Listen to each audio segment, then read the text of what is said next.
Assalamualaikum warahmatullahi wabarakatuh. Pada pertemuan kali ini Bapak akan kasih video pembelajaran ya, materi mengenai hakikat geografi. Sebenarnya untuk hakikat geografi ini ada beberapa pertemuan ya, sekitar ada 4 pertemuan untuk hakikat geografi. Nah, pada pertemuan kali ini kita akan membahas mengenai apa sih geografi itu, kemudian pengertian geografi, ya berdasarkan beberapa para ahli, pakar ya, nanti dijelaskan apa saja sih pengertian geografi menurut pakar, karena kan memang kan geografi ini kan merupakan mata pelajaran yang baru bagi kalian ya, terkait dengan mata pelajaran IPS ya. Geografi itu sebagai mata pelajaran peminatan IPS, nanti kalian akan banyak sekali belajar mengenai fenomena-fenomena alam, baik itu fenomena alam berkaitan dengan manusia maupun fenomena alam berkaitan dengan lingkungan lainnya, seperti itu ya.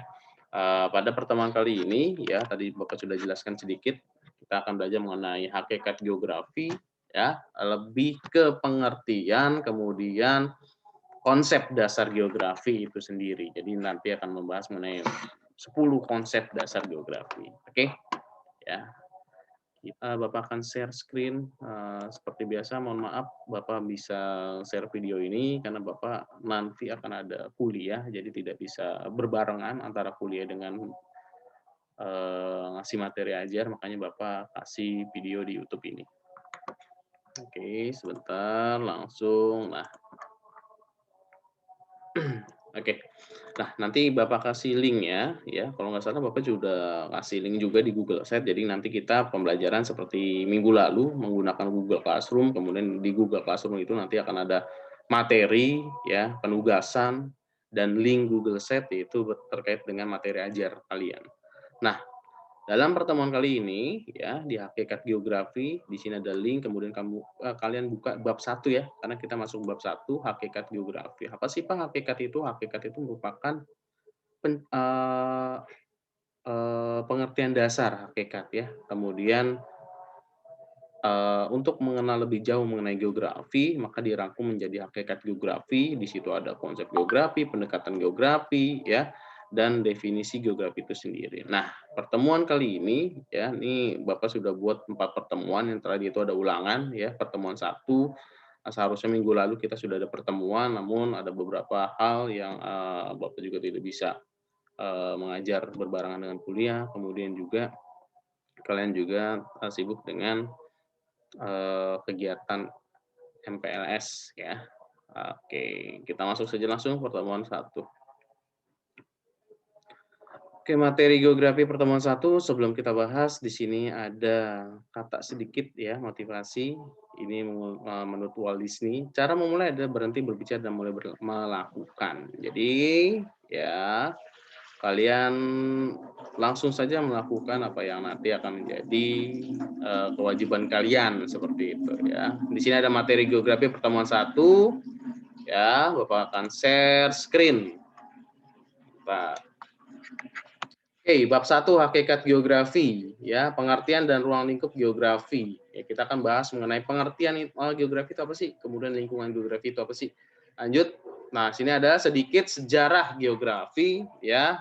Pada abad 1 geografi digunakan oleh Eratosthenes. Ya, ini dia nih ya, pakar pertama geografi ya. Pada awal abad 21 muncul tokoh baru yaitu Claudius Ptolemy. Ya, oke, ini orang Yunani sebenarnya ya. Eratosthenes juga orang Yunani, Claudius Ptolemy juga. Oke, di sini pengertian geografi, geo itu adalah bumi, grafi itu mencitra atau menggambar. Ya, pertama kali dikemukakan oleh Eratosthenes dan Geographica. Oke, geo, geo ya. Ketika kalian mendengar istilah geo, geo itu adalah bumi.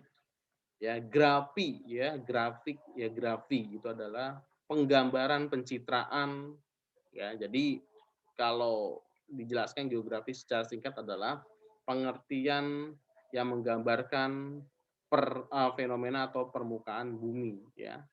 Oke, di situ geografi. Nah, kan Yunani. Nah, ini Eratosthenes, orang Yunani ya. Abad kedua, Claudius Ptolemy geografi suatu penyajian melalui peta. ya sebagian dari seluruh permukaan. Oke, lanjut pengertian menurut para ahli geografi. Di sini ada beberapa tokoh geografi. James S. Preston, ilmu yang menghubungkan dengan interrelasi manusia dengan habitatnya. Ya, kemudian geografi adalah induk dari segala ilmu pengetahuan, ya mother of science, ya. Ini banyak yang bilang bukan father tapi mother, ya. Kok apa bedanya Pak father sama mother? Kalau mother itu adalah induk dari segala induk atau ilmu segala ilmu. Ya geografi menurut beberapa ahli adalah mother of science, ya. Ilmu dari segala ilmu. Kenapa? Karena semua ilmu pasti bermuara nanti ke geografi seperti itu. Pak, bukannya filsafat? Kalau filsafat father, ya, father of science. Oke, lanjut. Seminar dan lokal karya, ya, di sini ada di Semarang, sekitar tahun 1988 di Semarang. Pengetahuan mengenai persamaan dan perbedaan fenomena geosfer. Apa sih Pak geosfer? Nanti kita akan belajar geosfer. Ya, geosfer itu geo itu bumi, sfer itu adalah lapisan. Pokoknya yang belakangnya ada sfer itu adalah lapisan. Dengan sudut pandang ke lingkungan atau ke wilayah dalam konteks keruangan. Ini menurut lokal karya yang pernah diselenggarakan di Indonesia, yaitu di Semarang. Langsung Bintarto, ini nama cukup terkenal kalau misalkan kalian punya buku geografi atau mungkin buku-buku terkait dengan fenomena alam, ini pasti ada nama Bintarto. Siapa sih Pak Bintarto itu?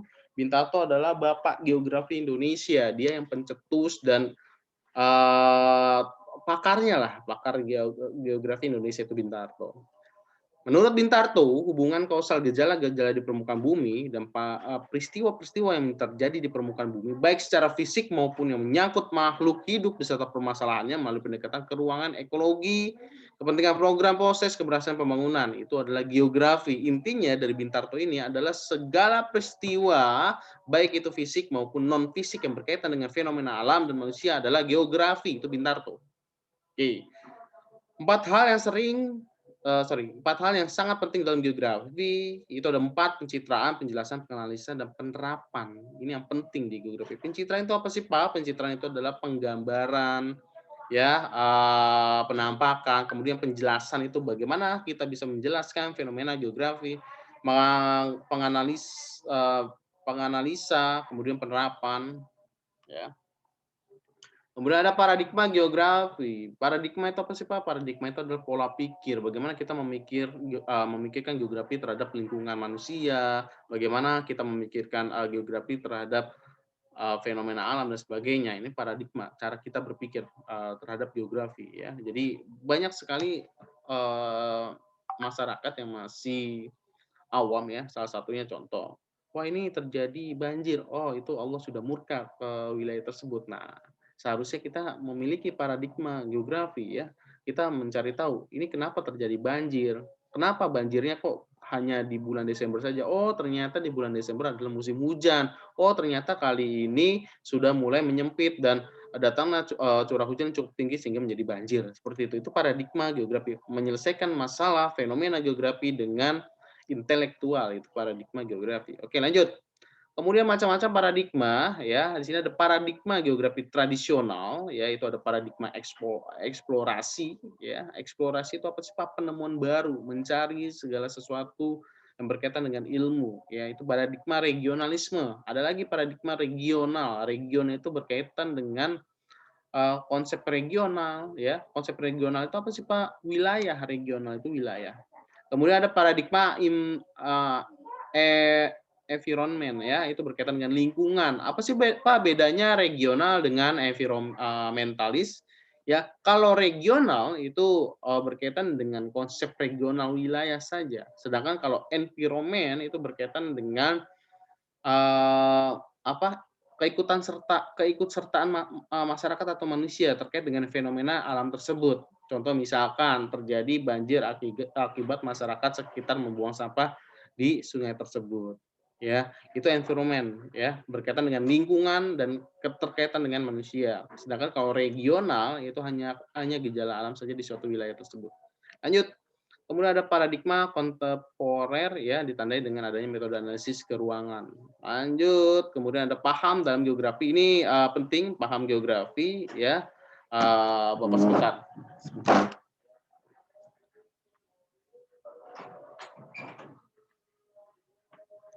Oke, paham geografi ini ada 2 ya, posibilis sama determinis ya.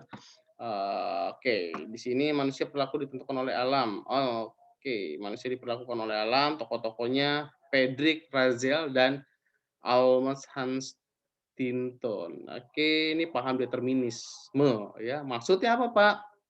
Manusia dan perilaku yang ditentukan oleh alam. Maksudnya itu segala sesuatu ya, kehidupan manusia itu dipengaruhi oleh alam ya. Alamlah yang mempengaruhi kehidupan manusia menurut paham determinis. Oke, yang kedua di sini ada paham lanjut, paham posibilis ya. Apa sih Pak paham posibilis ini? Kalau, paham posibilis kebalikan dari paham determinis. Paham posibilis itu manusia yang mempengaruhi kehidupan manusia itu sendiri. Oke ya, kalau determinis, ya alamlah yang mempengaruhi kehidupan manusia. Sedangkan kalau paham posibilis, ya manusia itu sendiri yang mempengaruhi kehidupan manusia. Oke, itu tokohnya ada Paul Vidal. Ini terkenal sekali nih, Paul Vidal. Ya. Oke, lanjut. Lanjut. Nah, ini salah satu fenomena alam nih, tanah longsor, banjir, ini fenomena alam. Ya. Kemudian aspek geografi. Kita bahas aspek geografi di sini. Ini banyak ya, pengertian geografi, kemudian paham geografi kita sudah, kemudian aspek geografi. Aspek geografi nggak banyak, cuma 2 ya, sama dengan paham. Ya, aspek geografi ini ada 2, fisik dan sosial atau fisik dan non fisik ya. Kalau aspek fisik geografi berkaitan dengan fenomena alam yang dapat kita rasakan. Apa sih Pak? Tanah, air, iklim, angin, kita bisa merasakannya. Ya, tanah. Fenomena apa, Pak? Tanah longsor. Kita bisa melihatnya, peristiwanya ada, itu tanah longsor. Kemudian ada air, yaitu banjir, ya hujan, ya iklim panas, dingin, ya angin, Pak, angin bisa dirasa, bisa angin, ya eee, angin duduk, kemudian juga angin apa tuh, angin yang panas itu ya, wedus gembel itu termasuk, juga pengaruh dari angin, seperti itu ya, itu aspek fisik ya.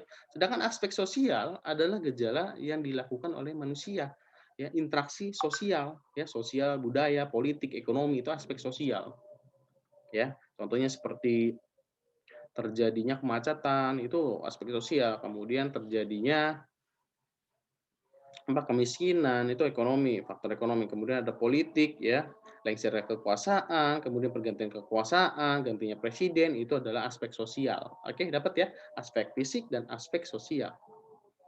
Oke, lanjut. Kita ruang lingkup geografi di sini, geosfer yang tadi Bapak mau jelaskan ya. Geosfer itu apa sih, Pak? Geo itu adalah bumi, sfer itu adalah lapisan. Jadi di bumi ini ada beberapa lapisan. Bukan lapisan bumi yang maksudnya, tapi lapisan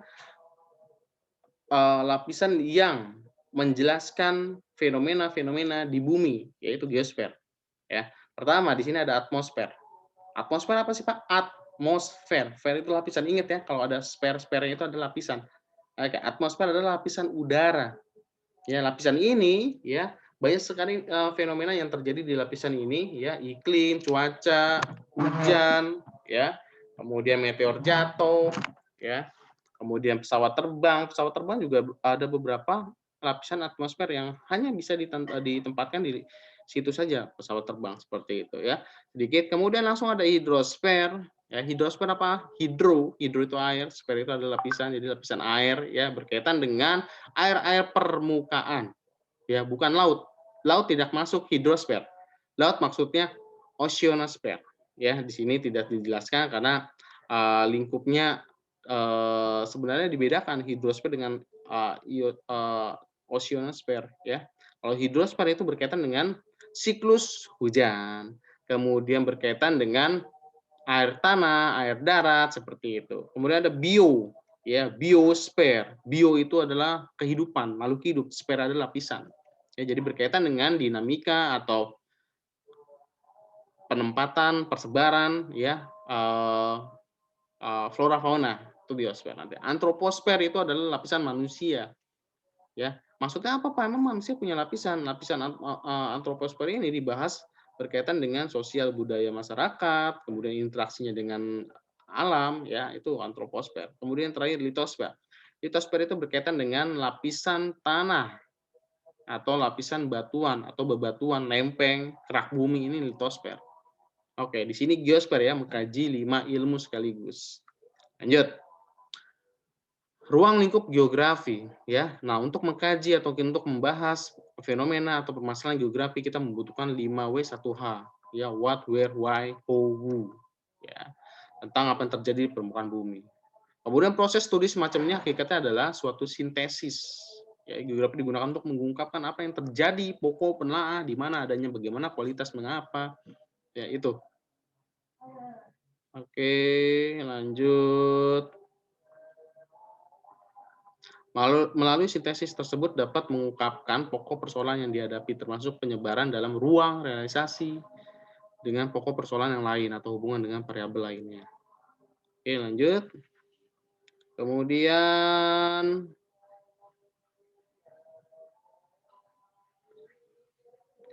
di sini deskripsi what, where, why, how, when. Objek studi geografi sudah tadi, objek material formal. Oke, sedikit lagi. Di sini ada objek material, ya objek formal, ya. Di sini pertama cara pandang atau cara berpikir terhadap gejala fenomena yang terjadi di permukaan bumi, ya. Pola persebaran, keterkaitan, hubungan, perkembangan, perubahan terjadi pada gejala tersebut. Oke, lanjut struktur geografi. Di sini ada geografi sistematik terpadu, ya. Oke, ini tidak. Lanjut kita ke pertemuan berikutnya ya. Karena pertemuan berikutnya itu berkaitan dengan konsep. Bapak mau bahas konsep. Di sini tadi sudah sedikit ya mengenai penjelasan mengenai geografi. Apa sih geografi itu, Pak? Ya, kemudian gambaran geografi menurut para tokoh itu apa sih, Pak? Kemudian ada paham geografi, ada 2 paham, ya. Ada paham determinis dan posibilis, di mana kalau determinis, alamlah mempengaruhi kehidupan manusia, sedangkan kalau posibilis, manusialah yang mempengaruhi kehidupannya sendiri. Oke, itu ya.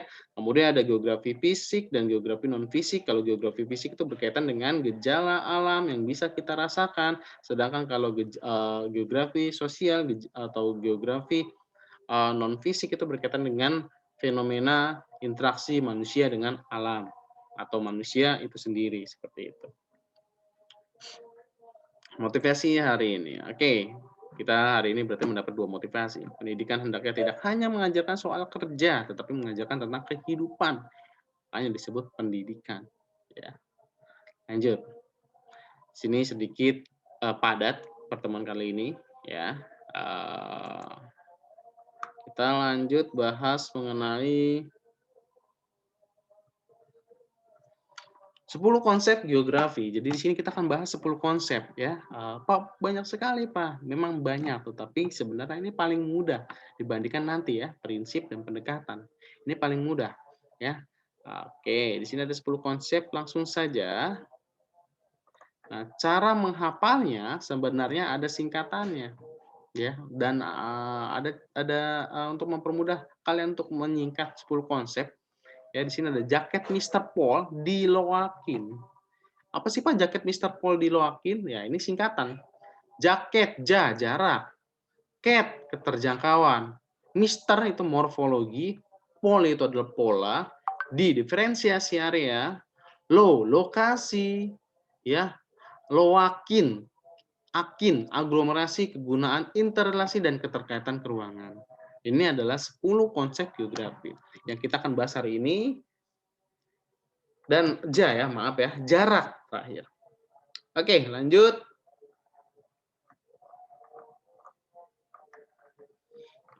Nya kita mulai di dulu, jarak ya. Oke, jarak itu ada 2.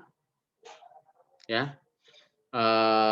Jarak itu 2, ada jarak absolut dan jarak relatif. Ya, nah ini akan dijelaskan sedikit. Apa sih jarak itu, Pak? Jarak itu sebenarnya arti singkat dari jarak itu adalah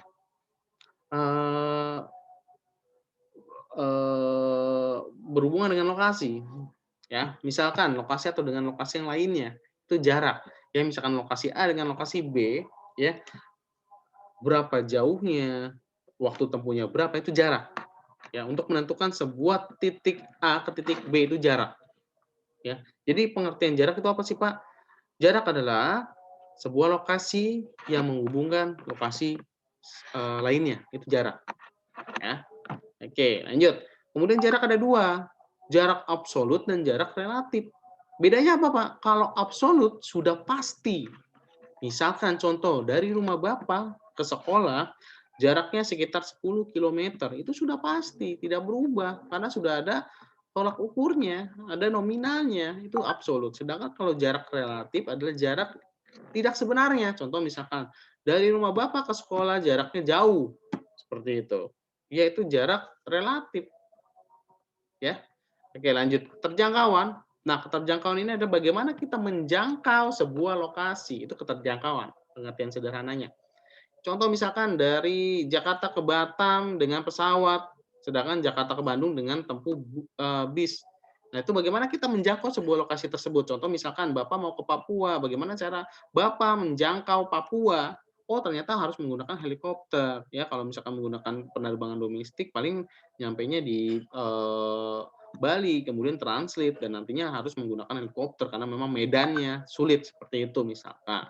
Itu keterjangkauan. Lanjut. Ada morfologi. Morfologi. Mor itu apa, Pak? Mor itu adalah muka, ya. Logi itu adalah eh, apa?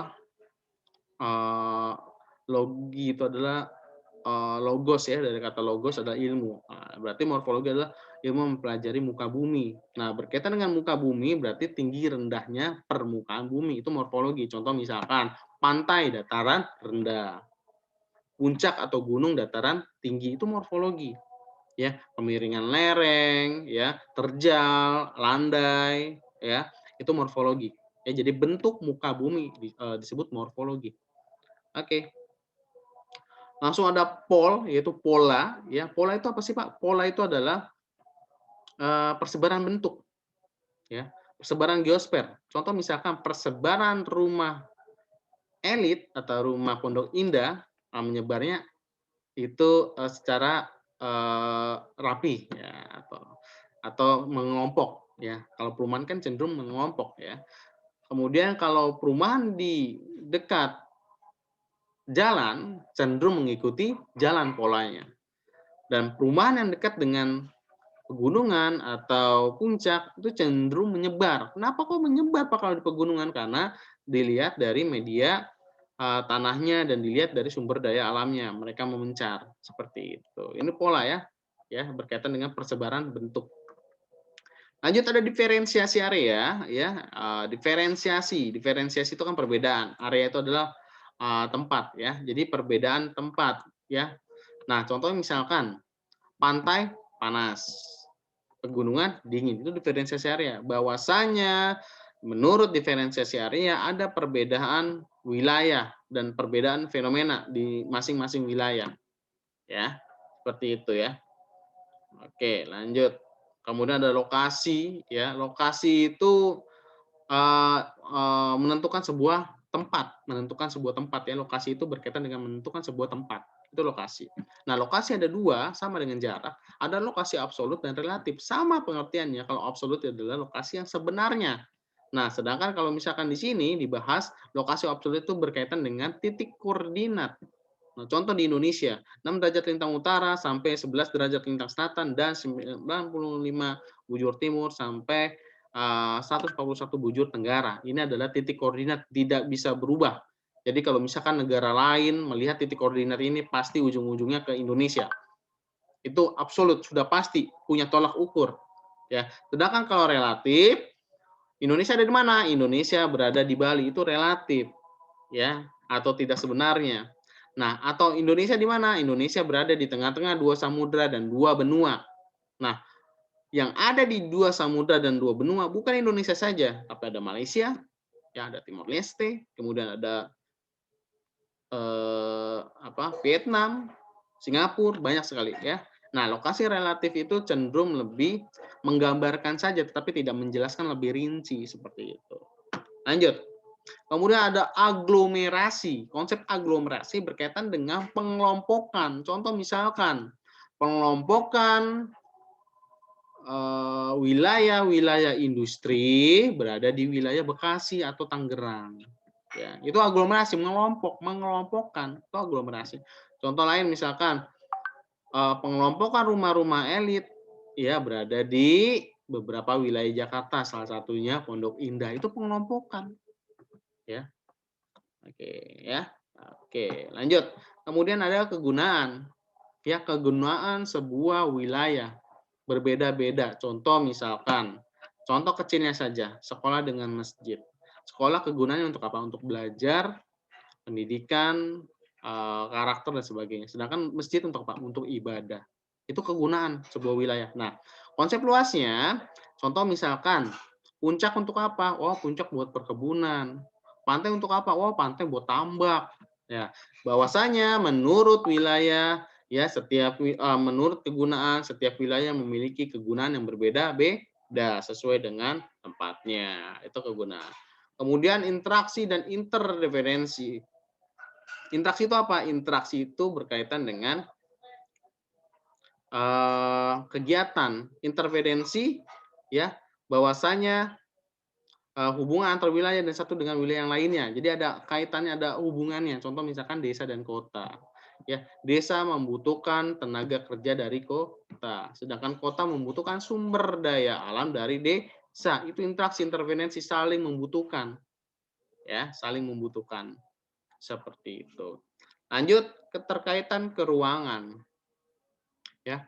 Maksudnya apa, Pak, keterkaitan keuangan? Bahwasanya suatu wilayah, eee, cenderung memiliki keterkaitan, ya. Contoh misalkan, ya, Jakarta banjir. Kenapa bisa Jakarta banjir? Oh, ternyata Bogor hujan, Jakarta banjir. Kok bisa, Pak, Bogor hujan, Jakarta banjir? Dikarenakan Bogor adalah dataran tinggi, sedangkan Jakarta dekat dengan Bogor dan Jakarta dataran rendah. Ya, sifat dari air yang mengalir dari dataran tinggi ke dataran rendah, sehingga ketika intensitas hujan yang cukup besar dari Bogor menyebabkan muara sungai yang di Jakarta itu meluap dan akhirnya banjir. Seperti itu. Itu ada keterkaitan keuangan, ya. Atau mungkin, suatu wilayah desa, ya, dengan kota juga sama, contohnya dan sama, itu merupakan bagian dari keterkaitan keuangan juga, ya. Desa bisa berkembang karena kota, kota bisa maju karena asupan desa juga, seperti itu. Oke, itu pertemuan kali ini kita membahas banyak hal. Yang pertama tadi Bapak rangkum sedikit ya, pengertian geografi, kemudian juga tadi kita membahas mengenai, eee, apa, geografi fisik dan geografi non fisik. Kita bahas juga mengenai tadi, determinis dan posibilis, paham determinis dan posibilis, ya. Kemudian kita bahas juga berkaitan dengan ini, pendekatan geografi. Oke, materinya nanti Bapak akan share dan, mohon maaf Bapak hanya bisa melalui video untuk hari ini. Insya Allah di hari-hari berikutnya kita akan bahas secara real time menggunakan Zoom. Terima kasih dari Bapak, tolong nanti ditanggapin videonya dan di komen ya. Bagi yang komen berarti, menerima materi dengan baik dan mendapat nilai tambahan serta sebagai syarat absen kalian pada hari ini, tolong di komen videonya di Google Classroom. Terima kasih. Assalamualaikum warahmatullahi wabarakatuh.